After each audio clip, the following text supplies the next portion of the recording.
BJP ವಿರಾಮ ನೀಡಿತು.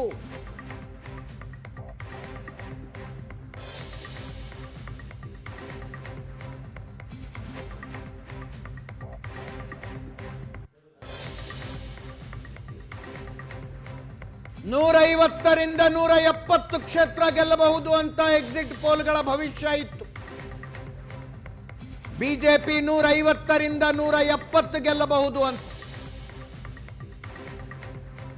ಗೆದ್ದದ್ದು 207.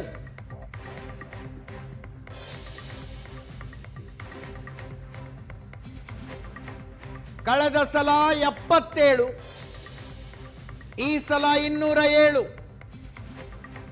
ಕಳೆದ ಸಲಕ್ಕಿಂತ 130 ಕ್ಷೇತ್ರಗಳನ್ನು ಹೆಚ್ಚುವರಿಯಾಗಿ ಬಿಜೆಪಿ ಗೆದ್ದರೆ, ಕಳೆದ ಸಲ 215 ಕ್ಷೇತ್ರ ಗೆದ್ದಿದ್ದ ಮಮತಾ ಬ್ಯಾನರ್ಜಿ ಈ ಸಲ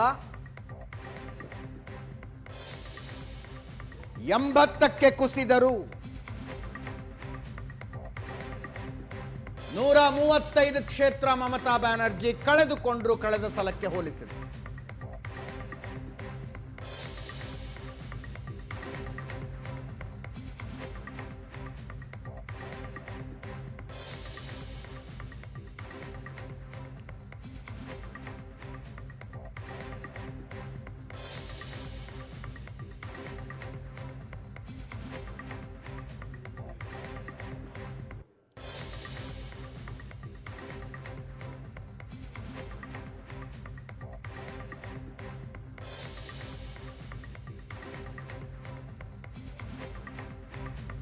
ತೃಣಮೂಲ ಕಾಂಗ್ರೆಸ್ 7% ಮತಗಳನ್ನು ಕಳೆದುಕೊಂಡರೆ ಬಿಜೆಪಿ 8% ಮತಗಳನ್ನು ಹೆಚ್ಚಿಗೆ ಗಳಿಸಿತು.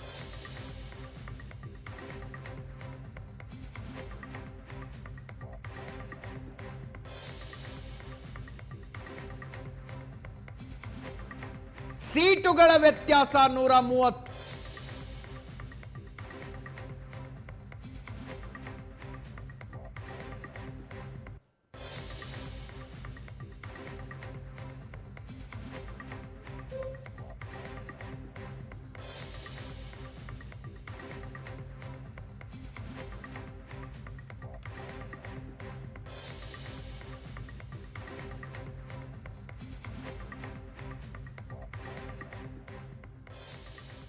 ಈ ರಿಸಲ್ಟ್ ನ ಡೀಪ್ ಡೈವ್ ಮಾಡ್ತಾ ಇದ್ದೀವಿ, ಕಾರಣಗಳನ್ನ ಚರ್ಚಿಸ್ತಾ ಇದ್ದೀವಿ.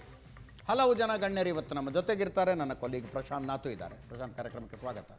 ರವೀಂದ್ರ ರೇಷ್ಮೆ ಹಿರಿಯ ಪತ್ರಕರ್ತರು ನಮ್ಮ ಜೊತೆಗಿದ್ದಾರೆ. ಕಾರ್ಯಕ್ರಮಕ್ಕೆ ತಮಗೂ ಕೂಡ ಸ್ವಾಗತ. ನಾಗರಾಜ್ ಯಾದವ್ ಅವರು ಕಾಂಗ್ರೆಸ್ನಿಂದ, ರವಿಕುಮಾರ್ ಅವರು ಬಿಜೆಪಿಯಿಂದ ನಮ್ಮ ಜೊತೆಗಿದ್ದಾರೆ. ಇಬ್ಬರು ವಿಧಾನ ಪರಿಷತ್ ಸದಸ್ಯರು, ಇಬ್ಬರು ಕೂಡ ಕಾರ್ಯಕ್ರಮಕ್ಕೆ ಸ್ವಾಗತ. ನಾಗರಾಜ್ ಯಾದವ್ ಅವ್ರನ್ನೇ ಮೊದಲ ರಿಯಾಕ್ಷನ್ ತಗೊಳ್ತೀನಿ. ನಾಗರಾಜ್ ಯಾದವ್ ಅವರೇ, ಕೇರಳದ ಗೆಲುವಿಗೆ ಅಭಿನಂದನೆಗಳು. Thank you.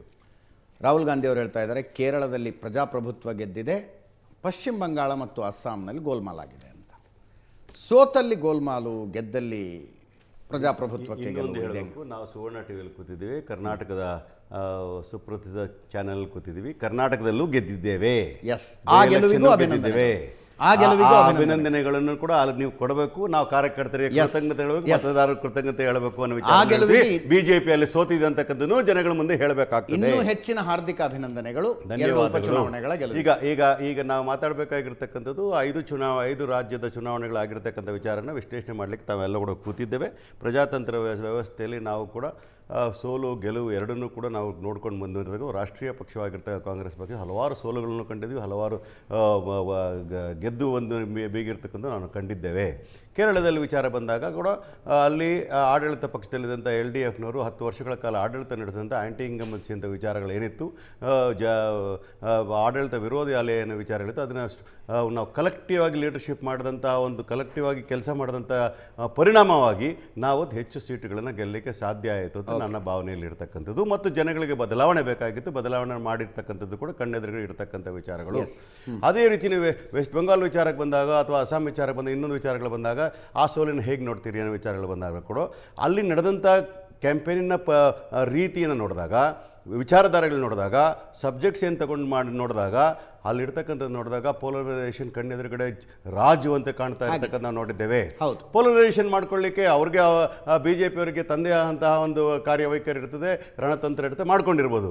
ಆದರೆ ನಾವು ಅಲ್ಲಿ ಸೋತಿದ್ರು ಕೂಡ ಅದು ಒಂದು ತಿಳ್ಕೋಬೇಕಾಗ್ತದೆ, ಮಮತಾ ಬ್ಯಾನರ್ಜಿ ಅವರ ಆಡಳಿತದಂಥ ಅವ್ರಿಗಿದ್ದಂಥ ಆಂಟಿ ಇನ್ಕಂಬನ್ಸಿ 15 ವರ್ಷಗಳ ಆಡಳಿತ ನಡೆಸಿದಂಥ ಆಂಟಿ ಇನ್ಕಂಬನ್ಸಿ ವಿಚಾರಗಳೆಲ್ಲ BJP ಬೆನಿಫಿಟ್ ಆಗಿರ್ತಕ್ಕಂಥದ್ದು ಇರ್ಬೋದು.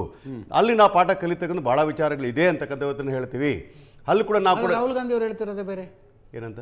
ಮಮತಾ ಬ್ಯಾನರ್ಜಿ ಅವರ ವೋಟ್ ಚೋರಿ, SIR ನಿಂದ ಗೋಲ್ಮಾಲು ಈ ಎಲ್ಲವನ್ನು ನಾನು ಸಮರ್ಥಿಸ್ತೇನೆ, ಸರಿಯಾಗಿ ಹೇಳ್ತಿದ್ದಾರೆ ಅವರು ಅಂತಾರೆ. ನಾನು ಹೇಳ್ತಾ ಇದ್ದೀನಿ ಕೇಳಿ, ಅಲ್ಲಿನೂ ನಾವು ಕಲಿಯೋದು ಭಾಳಷ್ಟಿದೆ. ಅಲ್ಲಿ ವೋಟ್ ಚೋರಿ ವಿಚಾರಗಳ ಬಗ್ಗೆ ಹೇಳಿರ್ಬೋದು. ಎಕ್ಸಾಂಪಲ್ ತಗೊಳ್ಳಿ, 94 ಲಕ್ಷ ವೋಟರ್ ಹೆಸರುಗಳನ್ನ ತೆಗೆದಾಕಿದ್ರು ಅಂತೇಳಿ ಸುಪ್ರೀಂ ಕೋರ್ಟ್ ಅವ್ರಿಗೂ ಕೂಡ ಆರ್ಗ್ಯುಮೆಂಟ್ ನಡೆದ ಸಂದರ್ಭ ಕೂಡ ನಾವು ನೋಡಿದ್ದೇವೆ. ಇಲ್ಲ, ಸುಪ್ರೀಂ ಕೋರ್ಟ್ ಅದೆಲ್ಲ ಯಾವುದು ನಡೆದಿಲ್ಲ, ನೀವು ಚುನಾವಣೆ ಎದುರಿಸಿ ಅಂತ ಹೇಳಿದ್ರೆ ಅದು ಬೇರೆ ಆಗ್ತಾ ಇತ್ತು. ಸುಮಾರು 24-25 ಲಕ್ಷ ವೋಟರ್ಗಳು, 27 ಲಕ್ಷ ವೋಟರ್ಗಳನ್ನ ಮತ್ತೆ ಸೇರಿಸಿದ್ದಾರೆ ಅಂತಂದರೆ there was prima facie there was some problem was there ಅಂತಕ್ಕಂಥದ್ದನ್ನ ಕೋರ್ಟೆ ಒಪ್ಕೊಂಡಿರ್ತಕ್ಕಂಥದ್ದನ್ನ ನಾವು ನೋಡಿದ್ದೇವೆ. ಅದು ಇನ್ನೂ ಡೀಪಾಗಿ ಹೋದರೆ, ಬಿಕಾಸ್ ಸಮಯ ಕಡಿಮೆ ಇರೋದ್ರಿಂದ ಅದು ಇನ್ ಡೆಪ್ತ್ ಆಗಿ ಅದು ತನಿಖೆ ಆಗಲಿಲ್ಲ ಅಂತಕ್ಕಂಥ ನಾವು ಅನಿಸಿಕೆ ಆಗಿರ್ತದೆ. ಆಗಿದ್ದೆ ಆದರೆ ಕೇರಳದಲ್ಲೂ ಆಗಿದೆ ಸರ್, ನೀವು ಗೆದ್ರಿ. ನಾನು ಎಲ್ಲಿ ಆಗಿದೆ ಇಲ್ಲ ಆಗಿಲ್ಲ ಅಂತ ಹೇಳಲ್ಲ. ನಾನು ಒಂದು ಹೇಳ್ತೀನಿ ಕೇಳಿ, ಈಗ ನೀವು ವ್ಯವಸ್ಥಿತವಾಗಿ ಕೆಲವು ಹೆಸರುಗಳನ್ನ ತೆಗೆದಾಕ್ತೀರಿ ಅಂತಂದ್ರೆ ಕೆಲವು ಕಡೆ ನೀವು ಹಿಂದೂಗಳು ಮುಸ್ಲಿಂ ಅಂತ BJP ಅವರು ಮಾತಾಡ್ತಾರೆ. ತಮಿಳ್ನಾಡಲ್ಲಿ ಮಾಡಿಲ್ವಾ, ಕೇರಳದಲ್ಲಿ ಮಾಡಿ, ಎಲ್ಲ ಕಡೆ ಹೇಳ್ತಾರಲ್ಲ. ಆದರೆ ಕಾಂಗ್ರೆಸ್ಗೂ ಕೂಡ ಹಿಂದೂಗಳು ಕೂಡ ಮತ ನೀಡ್ತಾರೆ, ಕ್ರಿಶ್ಚಿಯನ್ರು ಮಾತ್ರ ಹೇಳ್ತೀನಿ. ವೋಟರ್ಸ್ ಬಿಟ್ಟು ತೆಗಿತಾರಲ್ಲ, ಈ ನಂಬರ್ ಮಾತ್ರ ಹೇಳ್ಬಾರ್ದು. ಕಾಂಗ್ರೆಸ್ನ ಸ್ಟ್ರಾಂಗ್ ಆಗಿರ್ತಕ್ಕಂಥ ಬೂತ್ಗಳು ಯಾವುದು, ಅಲ್ಲಿರ್ತಕ್ಕ ಮತದಾರ ಯಾವುದು ಅಂತ ಐಡೆಂಟಿಫೈ ಮಾಡಿ ತೆಗಿರ್ತಕ್ಕಂಥ ವಿಚಾರಗಳಿಗೆ ನಾವು ಅಲ್ಲಿ ಸಮಸ್ಯೆಗಳಾಗಿದೆ ಅನ್ನೋ ವಿಚಾರ ಮುಸಲ್ಮಾನರು ತೆಗೆದು ಅಂತ ಮಾತು ಹೇಳ್ತಾ ಇಲ್ಲ. ಹೇಳ್ತೀನಿ, ನಾನು ಏನು ಹೇಳ್ತಾ ಇದ್ದೀನಿ ಅಂತಂದರೆ, ಪಾರದರ್ಶಕವಾಗಿರ್ತಕ್ಕಂಥ ಚುನಾವಣೆಗಳು ನಡೀಬೇಕು, ಮತದಾರ ಪಟ್ಟಿಯಲ್ಲಿ ಪಾರದರ್ಶಕತೆ ಇರಬೇಕು, ಈ ಸಂವಿಧಾನ ಆಶಯಗಳ ಅನುಗುಣವಾಗಿರ್ತಕ್ಕಂಥ ಚುನಾವಣೆಗಳು ನಡೀಬೇಕು, ಅದರ ಜೊತೆಗೆ ಪ್ರಜಾತಂತ್ರ ವ್ಯವಸ್ಥೆಯನ್ನು ಸದೃಢಗೊಳಿಸಬೇಕು ಅಂತಕ್ಕಂಥ ಆಲೋಚನೆಯಿಂದಾಗಿ ಈ ವಿಚಾರಗಳನ್ನು ನಾವು ಪ್ರತಿಪಾದನೆ ಮಾಡ್ತಾ ಇರೋದು ನಿಜ. ಉದಾಹರಣೆಗೆ ಹೇಳ್ತಾ ಇದ್ದೀನಿ ಕೇಳಿ, ಕಾಂಗ್ರೆಸ್ನವರು ಮಮತಾ ಬ್ಯಾನರ್ಜಿಯವರು ಒಟ್ಟಿಗೆ ಕಂಟೆಸ್ಟ್ ಮಾಡಿದರೆ ನಾವು ಎಷ್ಟೋ ಅಲ್ಪಸಂಖ್ಯಾತರ ಕಾನ್ಸ್ಟಿಟ್ಯೂನ್ಸಿಗಳು ನಾವು ಕ್ಯಾಂಡಿಡೇಟ್ ಆಗ್ತಾ ಇರಲಿಲ್ಲ. That would have been negative for them. ಈಗ ನಾವು ಹೇಳ್ಬೋದು ಆ ವಿಚಾರನ ಮಾಡ್ಬೋದಾಗಿತ್ತಲ್ಲ ಅಂತ. ಅದೆಲ್ಲ ಕೂಡ 78 ಮುಸ್ಲಿಮರಿಗೆ ಟಿಕೆಟ್ ಕೊಡ್ತೀನಿ ಹೇಳ್ತಾ ಇದ್ದೀನಿ ನಾನು. ಅಲ್ಲೂ ಕೂಡ ಕೆಲವು ಮುಸ್ಲಿಂ ಕ್ಷೇತ್ರಗಳಲ್ಲಿ ಅದೆಲ್ಲ ಬೆನಿಫಿಟ್ ಆಗಿರ್ತದೆ, BJPಗೆ ಆಗಿರ್ತದೆ. BJಪಿಯವರು ಏನು ದೊಡ್ಡ ಘನಕಾರ್ಯ ಮಾಡಿದ್ದಾರೆ, ನಾವು ಸೋಲ್ಸಿದ್ವಿ ಅಂತೆಲ್ಲ. ನಮ್ಮಲ್ಲಿರ್ತಕ್ಕಂಥ ವೈಫಲ್ಯಗಳಿಂದ ನಾವು ಪಾಠನೂ ಕಲಿಬೇಕಾಗ್ತದೆ. ನಮ್ಮಲ್ಲಿರ್ತಕ್ಕಂಥ ಸೆಕ್ಯುಲರ್ ವೋಟ್ಸ್ನ ಡಿವಿಷನ್ನ ನಾವು ಸರಿಪಡ್ಕೊಳ್ತಾ ಇದ್ರೆ ಕಮ್ಯುನಲ್ ಫೋರ್ಸಸ್ಗೆ ಬೆನಿಫಿಟ್ ಆಗಿರ್ತಕ್ಕಂಥದ್ದು ಕಣ್ಣಾರೆ ಇರ್ತಕ್ಕಂಥ ರಿಸಲ್ಟ್ಗಳಂಥ ವಿಚಾರಗಳನ್ನು ಹೇಳ್ತಾ ಇದ್ದೇವೆ. ಆ ಕಾರಣಕ್ಕೆ ನಾನು ಇರಿ ಬರ್ತೀನಿ. ಎಸ್, ರವಿಕುಮಾರ್ ಅವರೇ, 27 ಲಕ್ಷ ಮತದಾರರು ಅವ್ರಿಗೆ ಓಟ್ ಹಾಕೋ ಅವಕಾಶವನ್ನು ನಿರಾಕರಿಸಲಾಯಿತು. ಕೇಂದ್ರ ಸರ್ಕಾರ ಮೊದಲು ED ಕಳಿಸ್ತು ಪಶ್ಚಿಮ ಬಂಗಾಳಕ್ಕೆ, ಆಮೇಲೆ ಮೋದಿ ಅಮಿತ್ ಶಾ ಅವರು CRPFನ್ನು ಕರ್ಕೊಂಡು ಹೋದರು. ಏನು ಯುದ್ಧಕ್ಕ ಸರ್ ಹೋಗಿದ್ದಲ್ಲಿ? ಅಂದರೆ ಕಾನೂನಲ್ಲಿ ಇಲ್ಲದೆ ಇರ್ತಕ್ಕಂಥದ್ದನ್ನು ಮಾಡಿದ್ರ, ಸಂವಿಧಾನದಲ್ಲಿ ಇಲ್ಲದೆ ಇರ್ತಕ್ಕಂಥದ್ದನ್ನು ಮಾಡಿದ್ರ? ಅಲ್ಲ, ಹಿಂದೆ ಯಾವತ್ತು ಮಾಡದೇ ಇರತಕ್ಕಂಥದ್ದನ್ನು ತೆಗೆದುಕೊಂಡು ಹೋದ್ರ? ನಮ್ಮ ದೇಶದಲ್ಲಿ ಹಿಂದೆ ಯಾವತ್ತು ಮಾಡದೇ ಇರತಕ್ಕಂಥದ್ದನ್ನು ಮಾಡಿದ್ರು ಅಂತ 2,40,000 CRPF. ಹಿಂದೆ ಕಾಂಗ್ರೆಸ್ ಮಾಡದೇ ಇರ್ತಕ್ಕಂಥ ಅಥವಾ ಇನ್ಯಾವುದೇ ಪಾರ್ಟಿ ಮಾಡದೇ ಇರ್ತಕ್ಕಂಥ ಕೆಲಸವನ್ನ ನರೇಂದ್ರ ಮೋದಿ ಅವರು ಹಿಂದೆ ಅವ್ರು ಮಾಡಿದ್ರೆ ಏನೇನು ಅವ್ರಿಗೆ ಪಾಠ ಕಲಿಸ್ಬೇಕು, ಕಲಿಸಿ ಜನ ಕೊಡ್ತಿದ್ದಾರೆ ಸರ್. ಅವ್ರು ಏನ್ ಕಾನೂನಾತ್ಮಕವಾಗಿ ಮಾಡಿದ್ದಾರೆ ಅದನ್ನೇ ನಾವು ಮಾಡಿದ್ದೇವೆ. ಇವ್ರೇನ್ ಕೇಂದ್ರದ ಆರ್ಮಿಯನ್ನ, ಕೇಂದ್ರದ ಪೊಲೀಸನ್ನ ಕರ್ಕೊಂಡೇ ಬಂದಿಲ್ವಾ ವೆಸ್ಟ್ ಬೆಂಗಾಲ್ಗೆ? ಕರ್ಕೊಂಡೇ ಬಂದಿಲ್ವಾ? ಆದ್ರೂ ಈ ಮಟ್ಟಿಗೆ ನಾವೇನು ಯುದ್ಧಕ್ಕೆ ಕರ್ಕೊಂಡೋಗಿದೀವಾ? ನೋಡಿ, ಫಾರ್ ದಿ ಫಸ್ಟ್ ಟೈಮ್ ಎಲ್ಲಾ ಪಾರ್ಟಿಗಳು ಅಭಿನಂದಿಸಬೇಕಾಗಿತ್ತು. ಒಂದು ಕೊಲೆ ಇಲ್ದೇನೆ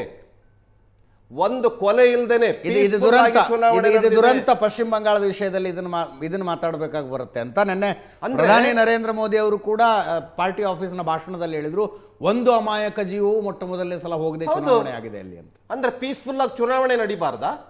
ಎಲ್ರಿಗೂ ಮತದಾನ ಮಾಡ್ತಕ್ಕಂಥ ಅವಕಾಶ ಸಿಗಬಾರ್ದಾ? ಇದೇನು ಶಕ್ತಿ ಇದ್ದವನು ಗೆಲ್ಲೋದಕ್ಕೆ ಇದನ್ನು ಪ್ರಜಾಪ್ರಭುತ್ವನ ಏನು ಸರ್ವಾಧಿಕಾರತ್ವನ? ನಮ್ಮ ದೇಶದಲ್ಲಿ ಸಂವಿಧಾನಾತ್ಮಕವಾಗಿ ಆಡಳಿತ ನಡೆಸ್ತಕ್ಕಂಥ ಪದ್ಧತಿ 1947ರಿಂದ ಸ್ವಾತಂತ್ರ್ಯ ಬಂದ ಮೇಲೆ, ಸಂವಿಧಾನವನ್ನು ಅಳವಡಿಸಿದ ಮೇಲೆ ಅವಶ್ಯಕತೆ ಇದ್ರೆ ಆರ್ಮಿಯನ್ನು ಕರೆಸ್ಬೋದು. ಇದು ಸಂವಿಧಾನದಲ್ಲಿ ಹೇಳಲಾಗಿದೆ, ಬರೆಯಲಾಗಿದೆ. ಇದನ್ನು ಕಾಂಗ್ರೆಸ್ನವರು ಅರ್ಥ ಮಾಡ್ಕೊಳ್ಬೇಕು. ವಿಶೇಷವಾಗಿ ರಾಹುಲ್ ಗಾಂಧಿ ಅವರು ಅರ್ಥ ಮಾಡ್ಕೊಳ್ಬೇಕು. ಫಸ್ಟ್ ಟೈಮ್ ಅಲ್ಲ ಮಾಡ್ತಾ ಇರೋದು ನರೇಂದ್ರ ಮೋದಿ ಅವರು. ಸ್ಟೇಟ್ ಪೊಲೀಸು TMC ಪರ, ಸೆಂಟ್ರಲ್ ಫೋರ್ಸಸ್ BJP ಪರ ಅನ್ನೋಂಗಾಗಿತ್ತಲ್ಲಿ. ಅಂದ್ರೆ ಅದನ್ನ ರಾಜ್ಯ ಸರ್ಕಾರ ಮಾಡಿರ್ತಕ್ಕಂಥ ತಪ್ಪದು. ಅದು ಕೇಂದ್ರ ಸರ್ಕಾರ ಇರಲಿ, ರಾಜ್ಯ ಸರ್ಕಾರ ಇರಲಿ, ಎರಡೂ ಸರ್ಕಾರಗಳು ಸೇರಿ ಇಬ್ರು ಅಧಿಕಾರಿಗಳು ಸೇರಿ ಶಾಂತ ರೀತಿಯಿಂದ ಜನ ಮತದಾನಕ್ಕೆ ಅವಕಾಶವನ್ನು ಮಾಡಿಕೊಡ್ತಕ್ಕಂಥದ್ದು ಸರ್ಕಾರದ ನೌಕರರ ಕರ್ತವ್ಯ. ಸರ್ಕಾರಿ ನೌಕರರು ಯಾವುದೇ ಪಾರ್ಟಿಯ ಕಾರ್ಯಕರ್ತರಲ್ಲ. ಅವರು ಕರ್ನಾಟಕ ರಾಜ್ಯದಲ್ಲಿರಲಿ, ಕೇರಳದಲ್ಲಿರಲಿ, ತಮಿಳುನಾಡಲ್ಲಿರಲಿ, ಆಂಧ್ರದಲ್ಲಿರಲಿ, ಡೆಲ್ಲಿನಲ್ಲಿರಲಿ, ಯಾವುದೇ ರಾಜ್ಯದಲ್ಲಿರಲಿ ಅವರು ಜನರ ಸೇವೆಯನ್ನ ಮಾಡೋದಕ್ಕಿರೋದು. ಏನಾಗಲಿ ಸರ್ಕಾರದ ನೀತಿ ನಿರ್ಧಾರಗಳನ್ನ ಜಾರಿ ತರೋದಕ್ಕೋಸ್ಕರ ಇರೋದು. 27 ಲಕ್ಷ ವೋಟರ್ಸ್ ಬಗ್ಗೆ ಏನ್ ಹೇಳ್ತೀರಿ? 27 ಲಕ್ಷ ಬೇಕಂತಾನೆ ತೆಗೆದಾಕಿಲ್ಲ. ಅಕ್ರಮವಾಗಿ ಮತದಾರರು ಇದ್ರೆ ತೆಗೆದಾಕಿರ್ತಾರೆ. ನೀವು ಸುಪ್ರೀಂ ಕೋರ್ಟ್ ನಲ್ಲಿ ಪ್ರಶ್ನೆ ಮಾಡಿದಿರಿ. ಸುಪ್ರೀಂ ಕೋರ್ಟ್ ಅವಕಾಶ ಮಾಡಿಕೊಟ್ಟಿದೆ. ನೀವು ತಪ್ಪು ಮಾಡಿದ್ರೆ ಹಾಗಾದ್ರೆ? ತಪ್ಪು ಮಾಡಿಲ್ಲ. ಮತ್ತೆ ಯಾಕೆ ಸುಪ್ರೀಂ ಕೋರ್ಟ್ ಇಂಟರ್ವ್ಯೂ ಆಗ್ತದೆ? ಸುಪ್ರೀಂ ಕೋರ್ಟ್ ನಾಗರಾಜ್ ಯಾದವ್, ನೀವು ಕೇಸ್ ಕೇಸ್ ಹಾಕಿದ್ರು ಸುಪ್ರೀಂ ಕೋರ್ಟ್ ವಿಚಾರಣೆ ನಡೆಸುತ್ತೆ, ನಾನು ಕೇಸ್ ಹಾಕಿದ್ರು ವಿಚಾರಣೆ ಅದೇ ನಡೆಸುತ್ತೆ. ಆದೇಶಗಳ ಮೇಲೆ ನಾನು ವಿಚಾರಣೆಗಳ ಬಗ್ಗೆ ಮಾತಾಡ್ತಾ ಇಲ್ಲ. ಸುಪ್ರೀಂ ಕೋರ್ಟ್ ಅಲ್ಲಿ ಒಂದು ಆರ್ಡರ್ ಮಾಡಿ ಹೇಳ್ತಾರೆ 27 ಲಕ್ಷ ಸೇರಿಸಿ ಅಂತ ಹೇಳ್ಬೇಕು ಅನ್ನೋದಾದ್ರೆ ಅದು ಆರ್ಡರ್ ಮಾಡ್ತಾರೆ. ಎಲೆಕ್ಷನ್ ಕಮಿಷನ್ ಗೆ look into the matter ಅಂದ್ 27 lakh people are coming back ಅಂದ್ರೆ ಏನ್ ಅರ್ಥ ಅದಕ್ಕೆ? ನಾಗರಾಜ್ ಯಾದವ್, ಆಧಾರ್ ಕಾರ್ಡು ಈ ದೇಶದ ನಾಗರಿಕತೆಯ ಪ್ರೂಫ್ ಹೌದು ಅಲ್ಲವೋ ಅನ್ನೋ ನಾನು ವಿಷಯದಲ್ಲಿ ಇನ್ನೂ ಚರ್ಚೆ ಒಂದು ಆಯಿತು. ಅಂಶವನ್ನ ಹೇಳೋದಕ್ಕೆ ಬಯಸ್ತೇನೆ ಅಜಿತ್ ಸರ್. ನಮ್ಮ ದೇಶದೊಳಗಡೆ ವಿದೇಶದವ್ರು ಬಂದ್ಬಿಟ್ಟು ಮತದಾನ ಮಾಡಬೇಕಾ? ಅವಕಾಶ ಇದೆ. ನಾಗರಿಕತ್ವವನ್ನ, ಪೌರತ್ವವನ್ನ ಪಡೆಯೋದಕ್ಕೆ ವಿದೇಶದವ್ರಿಗೂ ಅವಕಾಶ ಇದೆ. ಆದ್ರೆ ಅಕ್ರಮವಾಗಿ ಲಕ್ಷಾಂತರ ಜನ ಬಂದು, 50 ಲಕ್ಷ ಜನ, 1 ಕೋಟಿ ಜನ ನಮ್ಮ ದೇಶದೊಳಗಡೆ ಬಂದು ಮತದಾರರ ಪಟ್ಟಿಯನ್ನೇ ಅಕ್ರಮಗೊಳಿಸ್ತಕ್ಕಂಥದ್ದು ಯಾವ ಸೀಮೆಯ ಪ್ರಜಾಪ್ರಭುತ್ವ ಇದು? ಇದನ್ನ ಕೇಳಬಾರ್ದಾ? BM ಸಂದೀಪ್ ನಮ್ಮನ್ನ ಜಾಯ್ನ್ ಆಗಿದ್ದಾರೆ. AICC ಕಾರ್ಯದರ್ಶಿಗಳು ಕೇರಳದಿಂದ ಜಾಯ್ನ್ ಆಗಿದ್ದಾರೆ. ಸಂದೀಪ್ ಅವರೇ ನಮಸ್ಕಾರ. ನಮಸ್ಕಾರ. ನಿನ್ನೆ ಹರ್ಷ ಅವರು ಮಾತಾಡ್ತಾ ಇದ್ರು, ನಿಮ್ಮ ವಾರ್ ರೂಮ್ನ ಇನ್ಚಾರ್ಜ್ ಆಗಿದ್ರಂತೆ. ಅವ್ರು ಹೇಳಿದ್ರು SIR ಪ್ರಕ್ರಿಯೆಯಲ್ಲಿ ಕೈ ಬಿಟ್ಟಂಥ ಮತದಾರರ ಪಟ್ಟಿ ತಗೊಂಡು ಅದರಲ್ಲಿ ಅನ್ಟ್ರೇಸೇಬಲ್ ಅಂತ ಯಾರ್ಯಾರು ಬರೆದಿದ್ರಲ್ಲ, ಇವ್ರು ಪತ್ತೆ ಆಗ್ತಿಲ್ಲ ಅಂತ, ಅವರನ್ನು ಕೇರಳದ ಕಾಂಗ್ರೆಸ್ ಘಟಕ ಹುಡುಕಿ ಅವರ ಹತ್ರ ದಾಖಲೆಗಳನ್ನು ಕಲೆಕ್ಟ್ ಮಾಡಿಸಿ ಮತ್ತೆ ಮತದಾರರ ಪಟ್ಟಿಯಲ್ಲಿ ಸೇರಿಸೋ ಕೆಲಸ ಮಾಡ್ತು ಅಂತ. ಒಬ್ಬೊಬ್ಬರಿಗೆ 8-10 ಸಲ ಫೋನ್ ಮಾಡಿದ್ರಂತೆ. ಕೆಲವು ಸಲ ಬೈತಿದ್ರಂತವ್ರು, ಯಾಕೆ ಮತ್ತೆ ಫೋನ್ ಮಾಡ್ತಾ ಇದ್ದೀರಿ ಅಂತ. ಬೈಸ್ಕೊಂಡ್ರು ನಾವು ಬೆನ್ನತ್ತಿ ಮಾಡಿದ್ವಿ ಆ ಕೆಲಸ ಅಂತ. ಹೆಂಗಾಯ್ತು ಆ ಪ್ರಕ್ರಿಯೆ?